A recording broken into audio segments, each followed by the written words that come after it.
Well, hello all. Just have a look at this magnificent tree. I'm going to knight this tree and dub it the faraway tree because it's far away from everywhere. It looks like a magnificent site for a stealth camp. Just have a look at this beautiful situation of this tree. It's got like a hollow area in here. It's thorny, but look at the ground. It's got a huge area where one could sleep. That could be cleared there. It's got this lovely thorny tree branch hanging over, so it creates like a natural shelter. So here is our faraway tree. I'm just going to clear this area here and we'll see what it will look like for a camp.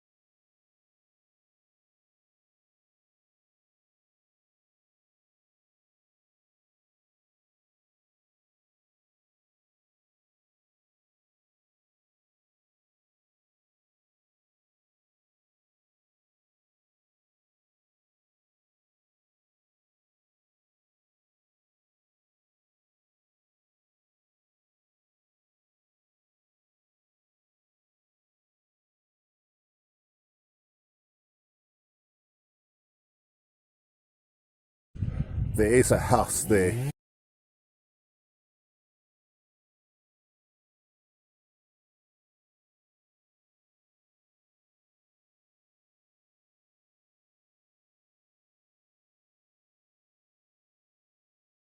Now I'm standing inside the shelter and I'm thinking of building a little wall here to block out that house over there.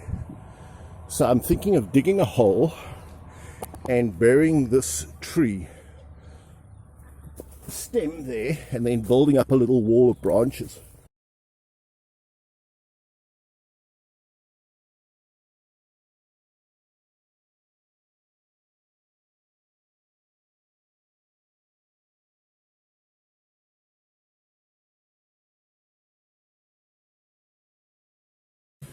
So we're going to build up a wall here, which is the side that faces about 40 meters from the road and say 60 meters from a house. So let's build this up.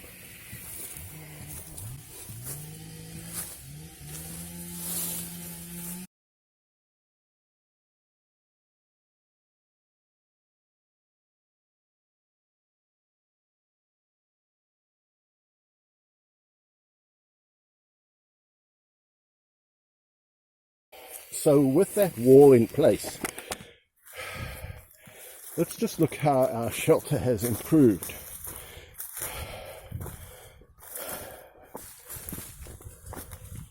So here's the wall we've just built. Just look how wonderfully big this area is. You could fit a whole family camping here. There's only really one entrance. Here is a little bit of a window which has got thorns and I could enclose it further, but it's all nicely enclosed. And here is the doorway, and then we go in here and we've got a place where you could easily pitch a tent, easily big enough for a large tent, or 5 people even could sleep here. So we're hoping to sleep here. Well, here we are ready to set up camp for the night. So let's take you a little closer and show you how we set up our tent.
Well, let's have a look how well camouflaged our tent is.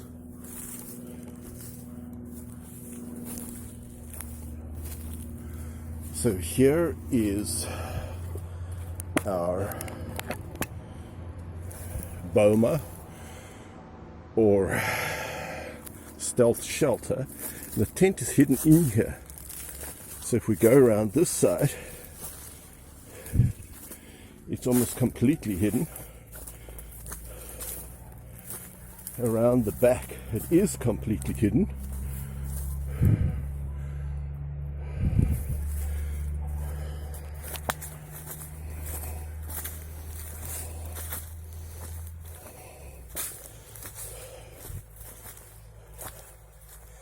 And so we should be pretty well hidden. We could even close off the only entrance and we'll be completely hidden for the night. Here is the other side.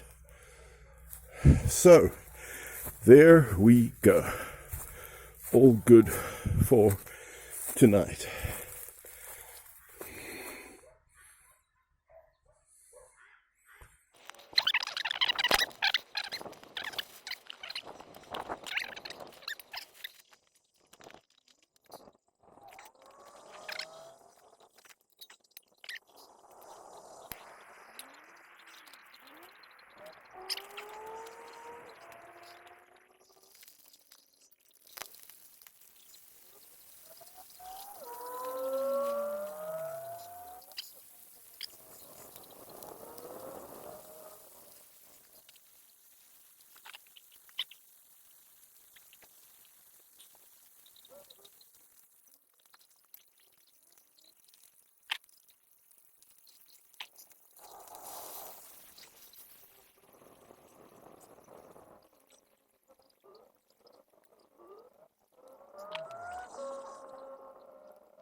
Well, it's early in the morning. I had an absolutely delightful night's sleep and a stealth camp here in this Boma, completely hidden away. The Boma is like a stealth shelter. I could have enclosed the entrance so that nobody absolutely could see me. I have my lovely comfortable pillow. I slept on 2 haversacks. And then I have had a nice thick mattress or foam roll-out mattress with a silver side up, so I was quite warm. I definitely needed the jacket. Just finished a nice cup of tea. Yeah, and those steaks were delicious. So all in all, I can say a totally lovely night. I can't look directly at the light from this torch from the camera, so I'm avoiding staring into the light. Yeah, so it was delightful. It's also so absolutely quiet here. Looked at the stars, could not see any satellites. Come on, Elon Musk, send a few thousand more satellites up so that we can see a few more in the evening. Yeah, so I got to thinking about, I've been talking recently about God is good. God is always good. But what do I mean by God is good? I guess if you go through all the people of faith, you could say God saves. I mean, you could start with Noah. God saved Noah. I mean, he had to work for it. He had to build a boat the size, I suppose, of the Queen Mary to house his 8 family members and all those animals. Abram, he wandered away from Ur of the Chaldees. He wild camped all of his life, and he faced obstacles like he had to rescue Lot when the city of Sodom was captured, and 300 of his men waged war and got Lot back, and he refused to take any of the spoil from the war. And he also had to wait till he was 100 years old before he had his child Isaac, the promised son. So, God saves, but he does so on his own time schedule. And, there may be things that you want, but in the end, God comes through for you. And Jacob, when he went into Egypt, he was saved from the drought, he was saved from everything, but Jacob complained to Pharaoh that he'd had a long and hard life, and he had 4 bickering wives. He had those 12 sons and 1 daughter, Dinah. They bickered and fought, and the sons were a real bunch of thugs who destroyed a whole city of Shechem under false pretenses. They got the men to be circumcised, promising that they would join their wealth together, and then they just killed the men after they'd circumcised them. So these were a bunch of thugs who sold Joseph into slavery. Joseph, as a young man, was sold into slavery. He was hated by his brothers because, he had dreams that he'd be great one day. And he was favored by his father. There was huge favoritism. It was a really dysfunctional household. God didn't save Jacob from a dysfunctional household. Jacob had to kind of work it out. And, so Joseph spends a spell in prison and eventually becomes Prime Minister of Egypt. Tough job. Yeah, so, sometimes when I say God is good in he saves you, he delivers you, he helps you, he's always there, he's got your back. We could go through the judges, the King David. David looked after his sheep. He was a stealth camper, or at least a wild camper looking after his sheep. Nobody even thought to invite him to the dinner when the prophet Samuel came to anoint someone a king. So he was obviously fairly despised by his family, and you could hear that when he was about to fight Goliath, how his older brothers despised him. And then Saul I think David was 40 years king of Israel, but for the first 30 years of his life, part of those 20 years he was running away from Saul, so he was definitely stealth camping in caves with his wild friends, bunch of bandits there in Israel, till he became king of Israel. But God saved him. God saved him hundreds of times David was always fighting battles. And in a battle, there's always a 50-50 chance you could get killed, even by a random stray arrow, and yet God's always saved him. So I could go through a list of all the people in the Bible the judges, the kings, the prophets, how God saved them. But their lives weren't easy. I don't have this expectation that just because I'm an eternal citizen, that my life's going to be easy, that I'm going to have health and wealth and everything I ask for, that God's some sort of cosmic butler or Aladdin's genie or whatever, that I can just get exactly what I want. I'm not a spoiled child, So, and anyway, our reward is we're citizens of a heavenly kingdom. This is not our main home. So God saves us now. He saves us always when you're an eternal citizen, and he saves us on his time scheme and when it suits him. Paul had some sort of thorn in the flesh, like a personal issue. Something really bugged him, and he begged God 3 times to remove it, and God said, "No, my grace is sufficient for you." So Paul was saved from it, but he had to go through it. He wasn't saved from it, he was saved through it. And that is often the case with God's people, that you have to just willpower your way through the situation with God's help. All right. So some people like to talk about their testimony. I don't have a testimony. I always knew God. And one of my earliest memories is I was born in Pretoria, we moved to Johannesburg, and I was 5 years old. I was going to school. It was a completely new area, new school, everything. Somehow or other, I was deposited at school with my brother, who was 2 years older. He was supposed to wait for me and bring me home, but he pushed off home. And here I was left, and I wandered around the area, crying and praying, and eventually I found my way home. And in those days, mother was upset, and in those days, it was always your fault. Nowadays, I guess it would always be the parents' fault. Yeah, and then the next day, the exact same thing happened again, that somehow, maybe my brother walked me to school and he didn't wait for me after school. Again, we lived about 5 blocks away from the school. I had no clue in which direction to head back home. Again, praying and crying. I eventually, after wandering all the suburbs, found my way home again.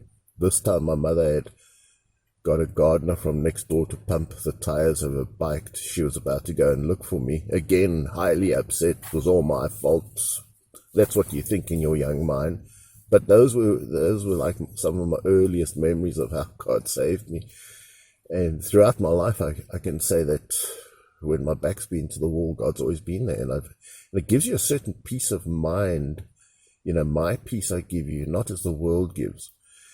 It's also peace of mind, like stealth camping. You don't need anything. You feel God is always there. You're going to have your food and your raiment, and you're going to be there with content. So it's a different sort of thing, believing in God. It's an absolute comfort, it's an absolute joy, it's an absolute peace of mind, it's an absolute faith that God saves. Yeah, but I'm not one of these believers that we just get everything we ask for now. And God generally saved his people, if you look, because they were doing his work. And he saved them, performed miracles that were always associated with the things that God wanted. So if God wanted to send Elijah to tell King Ahab that there's rain coming, that miracle was for God's sake. And it was in line with God's purpose. It wasn't like a personal benefit to Elijah. Yeah, so it's going to get light soon. I guess there's nothing more for me to do than to pack up, head my way home.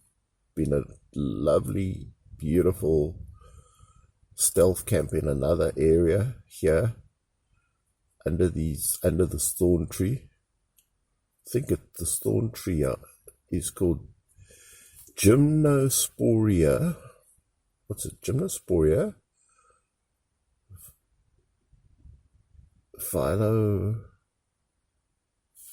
Forget it. Anyway, it's called the common spiked thorn or something. And so, yeah, it's got spiky thorns, and I had to be a little bit careful. There were 1 or 2 places where if I stretched out, I could, even through the tent, get pricked by a thorn, and even my hand did thorns. And I know that when I stepped out once to look at the stars, I stepped out onto some thorns. So, but otherwise, the whole tent has been fine. It's been great. I think I would just make a better effort at clearing all the thorns. If you're sleeping under a thorn tree, just make sure that you sweep the place with your panga or whatever. So anyway, that was a lovely stealth camp.